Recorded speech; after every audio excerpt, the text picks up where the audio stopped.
हा ब्लॉग माझ्या अगस्त्याच्या बड्डेच्या आदल्या दिवशीचा आहे, म्हणजेच 5 एप्रिलचा, जो की मला तुमच्यासोबत नक्कीच शेअर करायचं होतं, पण मला काही कारणास्तव शेअर करायला नाही मिळालं. याचं जे कारण आहे ते तुम्हाला पुढच्या ब्लॉगमध्ये बघायला मिळेल. सकाळीच अगस्त्याचं पार्सल आलेलं. अगस्त्याच्या शाळेमध्ये ज्याचा पण बड्डे असतो तो एक पुस्तक गिफ्ट म्हणून देतो. तर मी उंबरखिंड हा पुस्तक जो आहे तो मागवला होता आणि मला नवीन पुस्तकांचा सुगंध खूप आवडतो. त्यानंतर मी मार्केटमध्ये गेले. अगस्त्याचा बड्डे आहे म्हणून मला केकची ऑर्डर द्यायची होती, तर केकची ऑर्डर वगैरे दिली आम्ही आणि त्यानंतर आम्ही स्टेशनरीमध्ये आलो, कारण अगस्त्याच्या शाळेमध्ये त्याचे जे फ्रेंड्स आहेत त्यांना आम्हाला गिफ्ट द्यायचं होतं, त्यासोबत शाळेसाठी पण एक गिफ्ट घ्यायचं होतं. गिफ्ट वगैरे आम्ही पॅक करून घेतले आणि त्यानंतर आम्ही घरी आलो.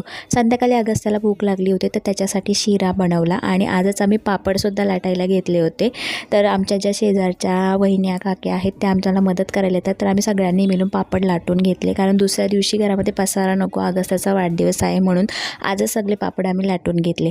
त्यानंतर संध्याकाळच्या स्वयंपाकामध्ये डाळ भात आणि घेवड्या बटाट्याची भाजी बनवली होती. जेव्हा उपवास असेल आणि रात्रीच्या जेवणामध्ये डाळ भात वगैरे असेल ना, तर मला एक साईड डिश बनवायला खूप आवडते. तर आज मी ना वांगा फ्राय करायला घेतला होता. तर हे जे मोठे वांगे असतात ना त्याचे काप केले, स्वच्छ धुवून घेतले, त्याच्यावर हळद मसाला गरम मसाला मीठ टाकलं, छान ते जे मसाला आहे त्या वांग्यांना कवर करून घेतलं, मसाला लावून घेतला. त्यानंतर तव्यावर तेल टाकायचं आणि हे जे काप आहेत ते अशा प्रकारे ठेवून द्यायचे.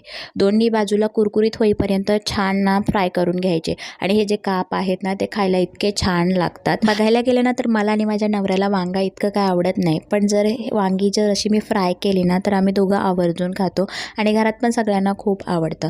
तर अशा प्रकारे दोन्ही बाजूला छान मी कुरकुरीत होईपर्यंत फ्राय केले आणि खूप टेस्टी लागत होते. अगस्त्याचा बर्थडे ब्लॉग नक्की बघा, नेक्स्ट ब्लॉग नक्कीच येईल. आतासाठी एवढंच, नवीन ब्लॉगमध्ये भेटत. Bye bye friend.